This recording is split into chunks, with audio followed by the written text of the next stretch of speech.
नमस्कार, मी सौरभ कोरटकर. जेएम विशेषमध्ये आपल्या सगळ्यांचं स्वागत. एरवी दुष्काळामुळे ओळखला जाणारा मराठवाडा अतिवृष्टीनं हैराण झालाय.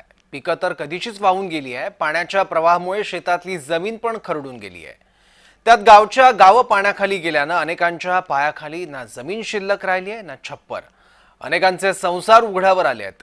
जगाच्या पोशिंद्याला स्वतःला सुद्धा खायला धान्य शिल्लक नाहीये. घरातल्या अन्नधान्यासह चटणी मीठ सुद्धा या पावसानं हिरावून नेलंय. शेतातला चिखल शेतकऱ्याला पाय सुद्धा रोवू देत नाहीये. त्यामुळे आता या संकटातून कसं उभं राहायचं हाच प्रश्न महाराष्ट्रातल्या अनेक गावांना आणि शेतकऱ्यांना पडलेला आहे. त्यामुळे आता सप्टेंबरचा अखेरचा आठवडा आलाय. खरं तर देशभरातून मान्सूनच्या परतीचे वेध लागण्याचा हा सगळा काळ असतो.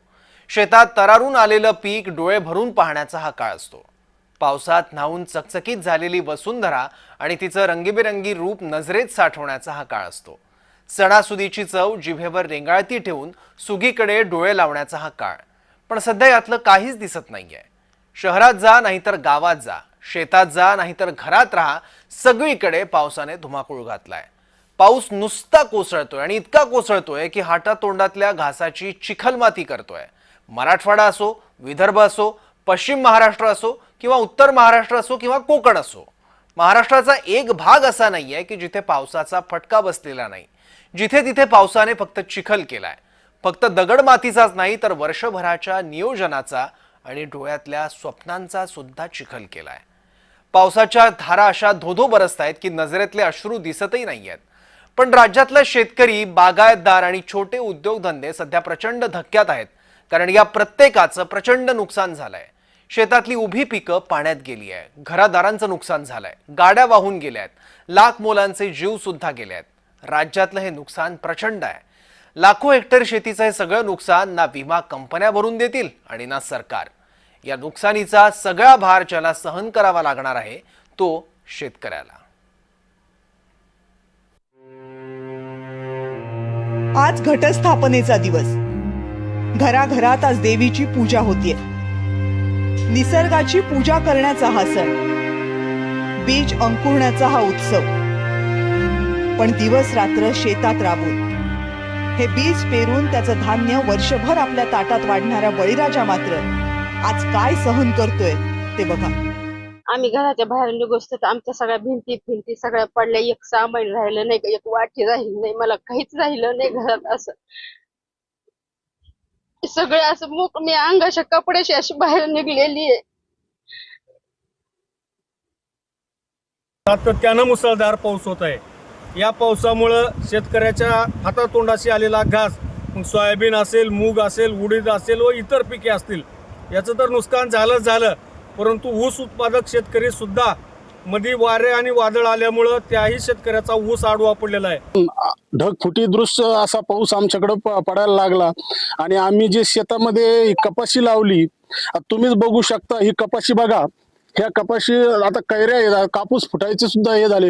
परंतु हा पाऊस असा आला की आमच्या कपाशीमध्ये गुडघ्या इतकं पाणी आहे आणि ह्या कैऱ्या सुद्धा सडून जायला लागल्यात. आणि आता आम्ही एवढा खर्च केला, एवढा एकरी 25-25 हजार रुपये आम्ही कपाशीसाठी खर्च केलाय, परंतु या कैऱ्याचे सगळं सडून चाललंय. तर आता आम्ही करावं काय? मराठवाडा, विदर्भ, उत्तर महाराष्ट्र, पश्चिम महाराष्ट्र आणि कोकणातल्या अनेक भागांमध्ये सध्या हीच परिस्थिती आहे. मराठवाड्यातली उभी पिकं पाण्याखाली गेली आहेत. मका, सोयाबीन, कापूस या पिकांचा शेतातच चिखल झालाय. बीड जिल्ह्यात रात्री 1:30च्या नंतर मुसळधार पाऊस झाला. बीड जिल्ह्यातील शिरूर तालुका असो, केज तालुका असो, माजलगाव, बीड या ठिकाणी रात्री 1:30 ते 4 मुसळधार पाऊस झाल्याने अनेक नद्या नाल्यांना पूर आलेला. आपण जर सध्या बीडच्या बिंदुसरा काठावर आहात. आपण जर बघू शकतात की पूरसारखी परिस्थिती झालेली आहे. बीडचा विशेष म्हणजे हा दगडी पूल आहे आणि याच ठिकाणी येऊन बीडची जे बिंदुसरा नदी आहे ते वाहत आहे. पाणी जर बघितलं तर आपण पाण्याचा ताव वाढलेला आहे आणि जे रस्ता आहे जे बंद झालेला आहे. रात्री 4 पासून हा जुना भाग बीडचा जे जोडणार आहे ते बंद पडलेला आहे. विशेष म्हणजे बीडच्या मांजलगाव धरणचे पूर्ण दरवाजे उघडण्यात आलेले आहे. विशेष म्हणजे शिरूर तालुक्यात शेतकऱ्यांचं प्रचंड नुकसान झालेलं आहे आणि बीड जिल्ह्यात इतर भागात सुद्धा शेतकऱ्यांचं नुकसान झालेलं आहे. केज तालुक्यातील पूर परिस्थितीसारखी परिस्थिती झाली होती आणि त्या ठिकाणी शेतकऱ्यांचं प्रचंड नुकसान झालेलं आहे. मराठवाड्यातल्या अनेक ठिकाणी ढगफुटी सदृश्य पाऊस झाला. घरांसमोरून नद्या वाहायला लागल्या. अनेक ठिकाणी बंधारे फुटले, पाण्याच्या प्रवाहात अनेक गाड्या वाहून गेल्या, पिकांसह शेतं वाहून गेली. मोजदादही करता येणार नाही इतकं प्रचंड नुकसान झाले. अनेक गल्ल्या आहेत, काही भाग आहे, त्या ठिकाणी सगळं पाणीच पाणी, कमरेबरोबर पाणी, छातीबरोबर पाणी थांबलेलं होतं. घरामध्ये पाणी गेलेलं आहे. खूप मोठं नुकसान या ठिकाणी लोकांचं झालेलं आहे, या शहरात झालेलं आहे, ग्रामीण भागामध्ये झालेलं आहे, शेतीचंही झालेलं आहे. ज्यांची घरं पाण्याखाली गेलेली आहेत त्यांचं नुकसान झालेलं आहे, त्यांना मदत मिळणार आहे. तुम्हाला पूर्ण पाचोऱ्या सरसकट, त्याचं सरसकट नसतं इथे, पण ज्या ज्या गल्ल्यामध्ये पाणी शिरलेलं आहे, नुकसान झालेलं आहे, त्यांना सगळी एनडीआरएफच्या नॉर्मप्रमाणे मी मदत या ठिकाणी करणार आहोत. राज्यातल्या अनेक भागात शेतकरी सध्या ओल्या दुष्काळाच्या झळा सोसतोय, पण सरकारी नियमात बसल्याशिवाय ओला दुष्काळ जाहीर होणार नाही. आता सरकारनं पाहणी करून नुकसान भरपाई द्यावी अशी मागणी शेतकरी करतायत. पण पंचनामे होऊन नुकसान भरपाईची रक्कम मिळाली तरी त्यातून नुकसान भरून निघेल का याची चिंता मात्र प्रत्येक शेतकऱ्याच्या चेहऱ्यावर आहे. ज्यांचं नुकसान हे झालेले त्या सर्वांचे पंचनामे करण्याचं काम प्रगतीपथावर चालू आहे. काही भागामध्ये नुकसान भरपाईची रक्कम ही साधारणतः मे, जून, जुलै, ऑगस्ट, सप्टेंबर पर्यंत, आज सप्टेंबर मला वाटतं आज तारीख आजच्या तारखेपर्यंत पाऊस अजूनही मोठ्या प्रमाणात पडतोय. त्यामुळे निश्चित प्रकारे ज्याचं या निमित्तानं नुकसान होईल, शेती पिकाचं होईल किंवा आपण नदी शेजारी जमीन असते त्यामुळं माती पण वाहून गेली, त्या सगळ्या सकट जे नुकसान यामुळे होईल ते सगळे नुकसान भरपाई देण्याचा शासनाचा प्रयत्न राहील. कधी अवकाळी, कधी अतिवृष्टी, कधी ओला दुष्काळ, तर कधी पाण्याविना करपलेली पिकं. निसर्गाच्या साथीनं जगणारा बळीराजा आता लहरी निसर्गाच्या दहशतीत जगतोय. पण सदा सर्व काळ या दहशतीत जगणाऱ्या बळीराजाचं नुकसान हे फक्त त्याचं एकट्याचं कधीच नसतं, याचं भान जर आपण ठेवलं तरच या जखमांवर फुंकर घालता येईल. ब्युरो रिपोर्ट, जय महाराष्ट्र. तर मराठवाड्यात अतिवृष्टीमुळे अनेक गावांचा संपर्क तुटला असून घरांमध्ये सुद्धा पाणी शिरलंय. छत्रपती संभाजीनगर, जालना, लातूर, बीड, धाराशिव, परभणी आणि हिंगोली या जिल्ह्यांना पावसाचा मोठा फटका बसलाय. या अतिवृष्टीमुळे गेल्या 2 दिवसात मराठवाड्यात एकूण 4 जणांना आपला जीव गमवावा लागलाय. बघूयात. अतिवृष्टीमुळे मराठवाड्यात आतापर्यंत 4 मृत्यू झालाय. पूरस्थितीमुळे 72 जनावरं दगावली आहेत आणि शेतीचंही नुकसान झालंय. लातूर, नांदेडमध्ये वीज पडून 2 मृत्यू झालाय. लातूरमध्ये एक व्यक्ती पुरात वाहून गेलाय. सर्वाधिक 21 जनावरं धाराशिव जिल्ह्यात दगावली आहे. 16 जनावरं बीड जिल्ह्यात दगावली. छत्रपती संभाजीनगरमध्ये 5, जालन्यात 12 जनावरं दगावली. परभणी, लातूरात 3 तर हिंगोली आणि नांदेडमध्ये 6 जनावरं दगावली आहेत. अतिवृष्टीमुळे मराठवाड्यात आतापर्यंत 4 मृत्यू झाला. हिंगोलीमध्ये आज संध्याकाळी जोरदार पाऊस झालाय. वसमत तालुक्यातील पांगरा शिंदे शिवारात 70 ते 80 शेतमजुरांसह शेतकरी अडकले होते. त्यांना ग्रामस्थांनी दोरीच्या सहाय्यानं सुखरूप बाहेर काढलंय. कमरेइतक्या पाण्याचा जोरदार प्रवाह आणि या सगळ्या पाण्यात हे ग्रामस्थ अडकले होते. पण एकमेकांच्या मदतीनं, दोरीच्या सहाय्यानं या सर्व ग्रामस्थांना वाचवण्यात यश आलंय. 70 ते 80 हे सगळे शेतमजूर होते.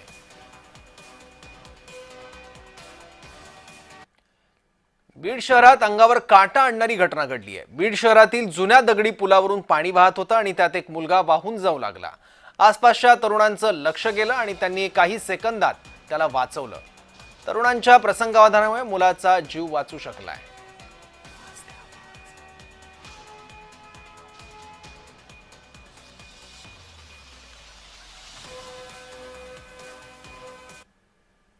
नगर जिल्ह्यातल्या गर्भगिरी डोंगर रांगातील मुसळधार पावसामुळे ढोरा, वृद्धा या नद्यांना महापूर आलाय.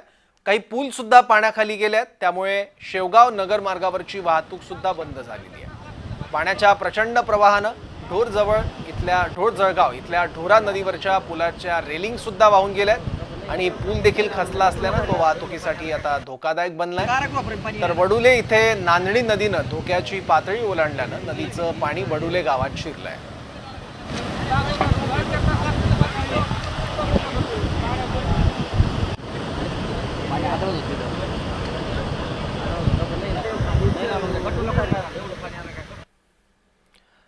धाराशिवमध्ये मुसळधार पावसामुळे पूरस्थिती निर्माण झाली आहे। धाराशिव जिल्ह्यातील भूम आणि परंडा तालुक्यात ढगफुटी सदृश्य पाऊस झालाय। या पावसाने या परिसरातील छोटे मोठे तलाव देखील फुटलेले पाहायला मिळतात। परंडा तालुक्यातील लाखी, भूम तालुक्यातील अंतरगाव, चिंचपूर, ढगे, हिवरडा, बालवड परिसरामध्ये पावसाने धुमाकूळ घातलाय। घरात झोपलेल्या एका वृद्ध महिलेचा पाण्यात बुडून मृत्यू झालाय, तर पुराच्या पाण्यात अडकलेल्या नागरिकांना घराच्या पत्र्यावर आसरा घ्यावा लागलाय। परंडा तालुक्यातल्या देवगाव आणि वडनेरमध्ये जवळपास 50 ग्रामस्थ हे पाण्यात अडकले होते। प्रशासनाने घटनास्थळी दाखल होत हेलिकॉप्टरच्या मदतीने नागरिकांना रेस्क्यू केलंय। याचा आढावा घेतलाय आपले प्रतिनिधी उदय साबळे पाटील यांनी। धाराशिव जिल्ह्यात मोठ्या प्रमाणात अतिवृष्टी झालेली आहे आणि या पावसामध्ये आपण बघितलं तर परंडा तालुक्यातील काही नागरिक देखील पाण्यामध्ये अडकले होते, पुरामध्ये अडकले होते। आपण परंडा तालुक्यातील देवगाव वडनेर येथे आहोत आणि या उल्का नदीला महापूर आलेला आहे। अक्षरशः नदीने रौद्र रूप धारण केलेलं आपण बघू शकतो।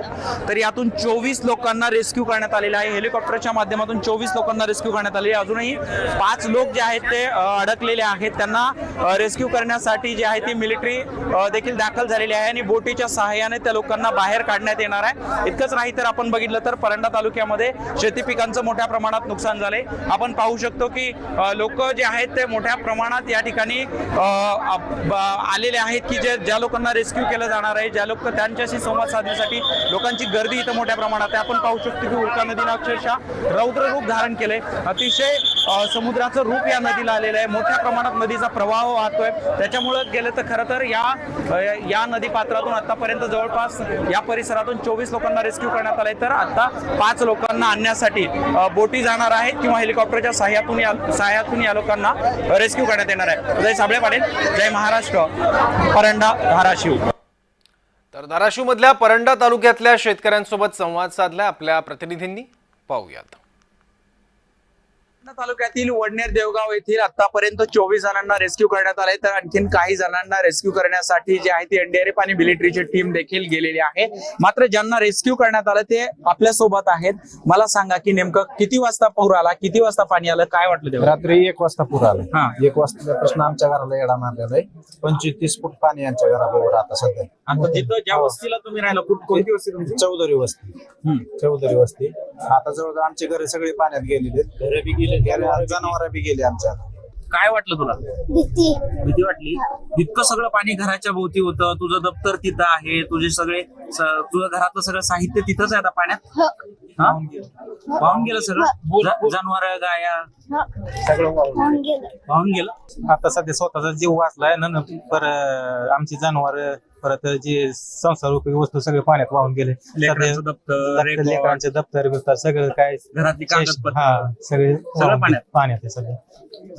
जनावर सध्या आता एक गुडघ्यावर पाणी येते जनावरापासून, तिथे सोडून आलो आणि आमचा जीव वाचवला। मी लहानपणी होतो त्यावेळेस पाण्याचं आलं होतं। मला आता 76 वर्ष झाली। किती वस्त्याला गावाला पाणी लागले? गावाला आता ही पूर्ण गाव पाण्यात आहे। आमची शिंदेमळा वस्ती पूर्ण पाण्यात आहे। माझं पण घरावरून सला पाहून पाणी होत आहे। काय सांगाल? 2 म्हातारा आम्ही सांगता येणार नाही, भरपूर नुकसान, शेतीचं नुकसान आहे। परत कुठं थांबला तुम्ही ज्यावेळेस पाणी आलं अचानक? त्यावेळेस काय वाटलं? गडबडून जागे झाला? काय झालं? झोपलेलं होतं? झोपेतच होतो आम्ही। 1च्या आसपास पाणी आलं आम्हाला। आम्ही परत माग सरत गेलो। जसं पाणी आमच्या पाठीमागे तसं आम्ही पुढे, नंतर आम्ही पत्र्यावर बसलो। खरं तर फार प्रचंड आहे, भयानक नुकसान केले पावसाने। उदय साबळे पाटील, जय महाराष्ट्र, देवगाव वडनेर, परंडा, धाराशिव। बीड तालुक्यातील जाधव वस्तीत पुराचं पाणी शिरलं। घरांमध्ये गुडघाभर पाणी शिरल्यानं नागरिक त्रस्त झाले आहेत। घरांमध्ये पाणी शिरल्यानं संसारोपयोगी साहित्याचंही मोठं नुकसान झालंय।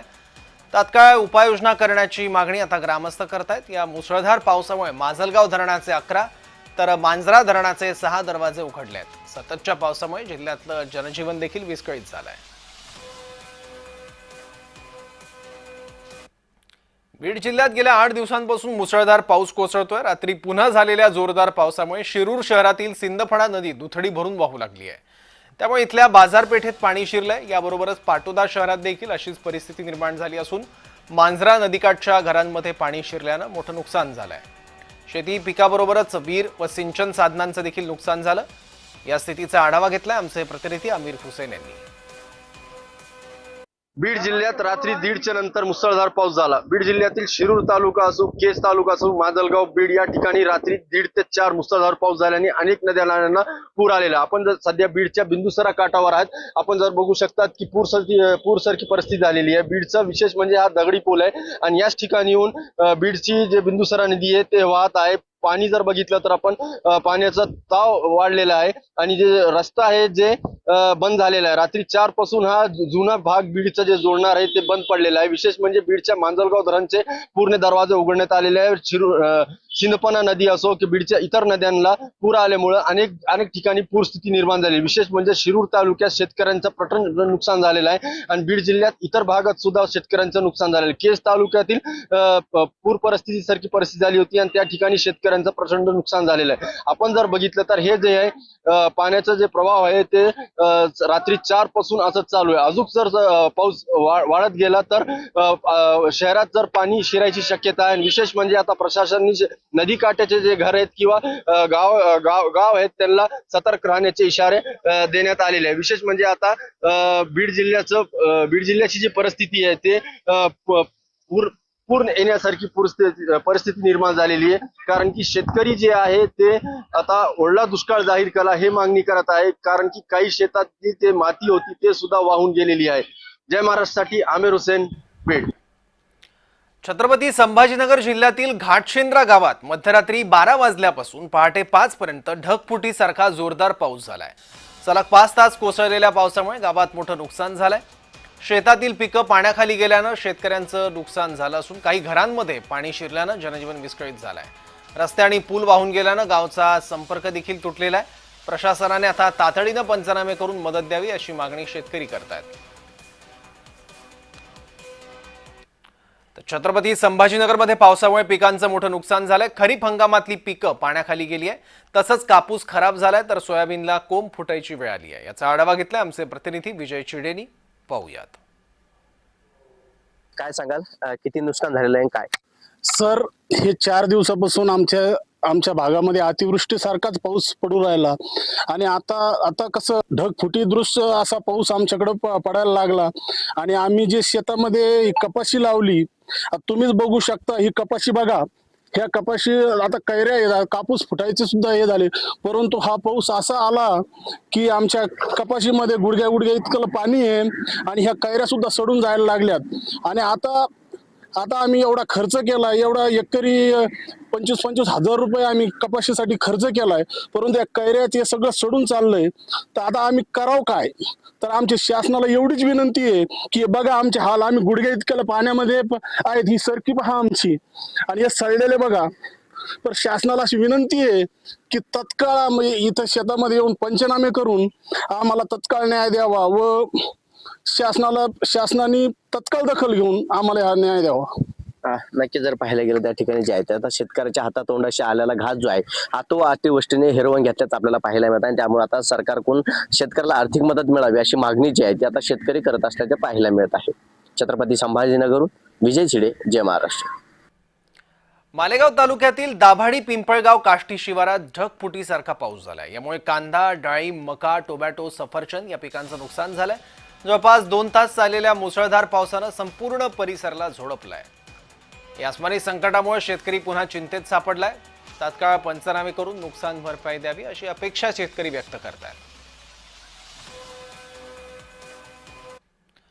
जालन्यात पुन्हा ढगफुटीसारख्या पावसानं हजेरी लावली. त्यामुळे शहरातून वाहणाऱ्या कुंडलिका नदीला पूर आलाय. मुख्य बसस्थानकाजवळील पुलावरून पुराचं पाणी वाहत असल्यानं मुख्य बसस्थानकातून बससेवा बंद करण्यात आली आहे. शहरात पहाटेपासून मुसळधार पाऊस पडतोय. काल रात्री जालना शहरासह परिसरात मुसळधार पावसानं हजेरी लावली. यामुळे शहरातून वाहणाऱ्या कुंडलिका नदीला पुन्हा एकदा पूर आलाय आणि या पुराचं पाणी आता मुख्य बसस्थानकाजवळच्या पुलावरून वाहतंय.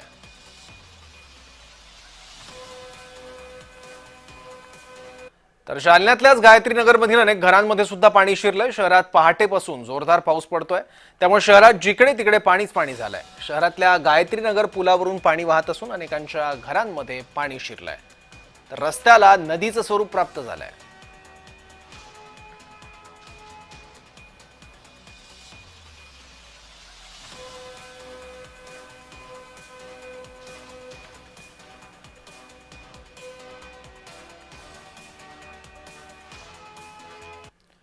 जालना जिल्ह्यातल्या अंबड तालुक्यातील सुकना नदीला पूर आलाय. पुरामुळे जवळील शेतात पाणी शिरून मोठं नुकसान झालंय. योगेश लबडे यांनी ड्रोनद्वारे काही व्हिडिओ चित्रित केल्यात. पहाटेच्या वेळेला जिल्ह्यातील अनेक भागात ढगफुटी सदृश्य पाऊस पडला, त्यामुळे नदी नाल्यांना पूर आलाय. सुकना नदीची दृश्य आहे. सुकना नदीला पूर आल्यानं जवळच्या शेती पिकांचंही नुकसान झालंय. पण पूर आल्यानंतर नदीची ही विहंगम दृश्य आहेत. पण अर्थात ही दृश्य वरून जरी छान वाटत असली तरी जमिनीवरचं वास्तव मात्र वेगळं आहे. शेतकऱ्यानं कष्टानं पिकवलेलं पीक हे मातीमोल होतं जेव्हा या नदीचं पाणी शेतामध्ये शिरतं.